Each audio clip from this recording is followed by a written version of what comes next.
एकदम प्रोटीन और फाइबर से भरा नाश्ता, इतना हेल्दी टेस्टी कि बच्चे सब्जियां और दाल नहीं खाते हैं ना, तो अब मांग मांग करके और वो भी डबल ज़्यादा खाने लगेंगे, इतनी टेस्टी होगी।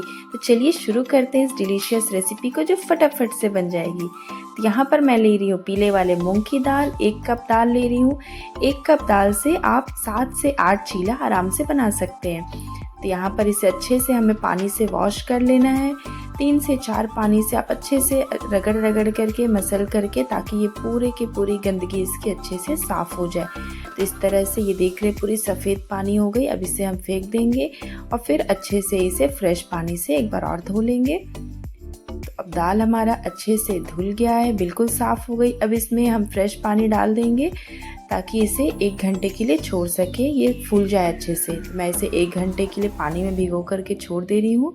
ध्यान रखें सारे दाल पानी में अच्छे से नीचे की तरफ आ जाए, तब इसे छोड़ देना है। अब 1 घंटे के बाद ये देखिए दाल का कलर भी चेंज हो गया और दाल अच्छे से फूल गई है।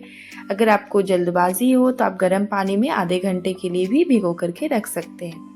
तब ये हमारा हो गया, बिल्कुल दाल बिल्कुल फूल गई है। तो अब इसके बाद हम इसे अच्छे से स्ट्रेन कर लेंगे, पानी निकाल लेंगे इसकी। तो किसी भी स्ट्रेनर से आप आराम से इसे निकाल सकते हैं।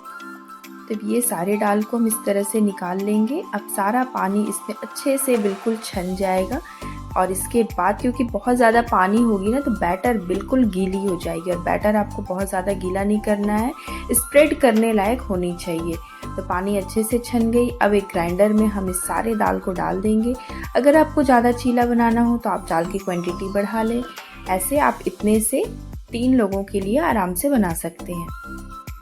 तो यहाँ पर सारे दाल को मैं डाल दी और 2 ताज़ा हरी मिर्च को डाल रही हूँ ग्राइंडिंग के लिए। और यहाँ पर थोड़ा सा जीरा डालना है और नमक डालना है। तो पहले यहाँ पे थोड़ा सा नमक डाल दे रही हूँ, स्वाद अनुसार, बहुत ज़्यादा तेज़ नहीं, थोड़ी हल्की डालनी है। और थोड़ा सा जीरा, खड़ा जीरा से बहुत अच्छा टेस्ट आता है इसमें। और इसके जगह पे आप भुना हुआ जीरा भी डाल सकते हैं। और थोड़ा सा दही डालना है। दही यहाँ पर 2 टेबल स्पून डाल रही हूँ। दही नहीं हो तो आप पानी से भी पीस सकते हैं। और पानी यहाँ पर मैं 2 चम्मच डाल रही हूँ, इससे अच्छे से पिस जाएगी। गाढ़ी लगे थिक लगे बैटर तो आप और पानी ले सकते हैं। तो अब ये हमारा बैटर बिल्कुल देख रहे हैं फ्लोइंग कंसिस्टेंसी में कितनी अच्छे से ये पिस गया है। और बिल्कुल इसकी जो वॉल्यूम होती है वो भी कितनी अच्छी है। और बैटर की जो आप पतली गाढ़ी आपको जैसी चाहिए ना, बिल्कुल आप वैसे स्प्रेड करने की रख सकते हैं। तो बहुत ज़्यादा पतली नहीं रखेंगे हम, थोड़ी सी थिकनेस जैसे आप पोहा या किसी बेसन का घोल बनाते हैं ना, बिल्कुल वैसी रखेंगे। और थोड़ी सी हल्दी पाउडर और एकदम ताज़ा कुटा हुआ काली मिर्च पाउडर, इन सबको डाल देंगे और अच्छे से इस तरह से मिक्स कर लेंगे। तो बैटर हमारा रेडी है। अब यहाँ पर थोड़ी सी स्टफिंग तैयार कर लेते हैं। तो यहाँ पर मैं प्याज ली हूँ, 1 मीडियम साइज़ का प्याज है, बिल्कुल रफली चॉप कर लेना है। और फिर यहाँ पे एक गाजर, इसे भी रफली चॉप कर ली हूँ। आप चाहे तो यहाँ पर भी बारीक काट सकते हैं, मैं इसे चॉपर में करूँगी ताकि और भी ज़्यादा बारीक हो जाए। और यहाँ पर एक कैप्सिकम ली हूँ, उसको आधा करके ली हूँ, बहुत ज़्यादा नहीं डालना है। और फिर इसे भी बिल्कुल बारीक बारीक इसे चॉपर में नहीं डालूँगी क्योंकि अच्छे से उसमें चॉप नहीं होगी। तो इस तरह से ये सारे अच्छे से कैप्सिकम हमारा चॉप हो गया। अब ये गाजर और प्याज को मैं डाल दे रही हूँ चॉपर में ताकि एकदम बिल्कुल बारीक चॉप हो जाए। चॉपर नहीं हो तो आप इसे ऐसे भी बारीक काट सकते हैं। तो अब ये हमारा बिल्कुल अच्छे से चॉप हो गया, देख रहे हैं कितनी फाइन ग्रेट हो गई है अच्छे से। तो अब इसे मैं इधर साइड में रख दे रही हूँ। और इसके साथ ही अब यहाँ पर एक बाउल में कैप्सिकम को डाल दे रही हूँ और फिर इसके साथ ही जो हमने गाजर और प्याज को चॉप किया उसे भी डाल दे रही हूँ। और इसके साथ ही क्रम्बल किया हुआ पनीर को मैं एकदम अच्छे से क्रश करके डाली हूँ। ये बिल्कुल ऑप्शनल है, आप चाहें तो सिर्फ सब्जियों से भी बना सकते हैं। पनीर हो तो डालने से काफ़ी अच्छा टेस्ट आता है और हेल्दी भी हो जाती है। और यहाँ पर थोड़ा सा स्वाद अनुसार नमक हल्की डाल रही हूँ क्योंकि यहाँ मैं थोड़ी सी चीज़ डाल रही हूँ ग्रेट करके, ताकि बच्चों को ज़्यादा अच्छे से, उन्हें बहुत ज़्यादा पसंद आती है। तो फ़िलहाल नमक को मिक्स कर ले रही हूँ और इसके बाद ही मैं चीज़ को थोड़ी सी ग्रेट करके ले रही हूँ। इससे काफ़ी अच्छे से जब आप चीले पर फैलाएंगे ना तो चीज़ अच्छे से मेल्ट होकर स्टफिंग भी बिल्कुल निकलती नहीं है और बच्चों को या बड़ों को सबको पसंद भी बहुत आती है। अगर आप चाहें तो चीज़ को बिल्कुल स्किप करके सिर्फ वेजीज से भी बना सकते हैं। स्टफिंग तैयार हो गया। अब फटाफट से चीला को इस तरह से बिल्कुल मीडियम गरम तावे पे एकदम बिल्कुल हाई गरम नहीं रखना है, मीडियम गरम होनी चाहिए। और इसके बाद हम बैटर को इस तरह से स्प्रेड कर देंगे और फिर स्टफिंग को 1 से 2 चम्मच इस तरह से डाल देंगे और फिर थोड़ी सी ऑयल चारों तरफ से डाल देंगे।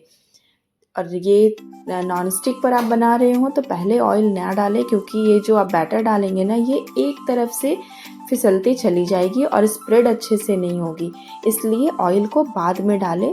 और अगर लोहे वाली तवा है तो ऑयल को थोड़ी पहले डाल दें, बहुत ज़्यादा नहीं, थोड़ी सी बस ग्रीसिंग कर दें।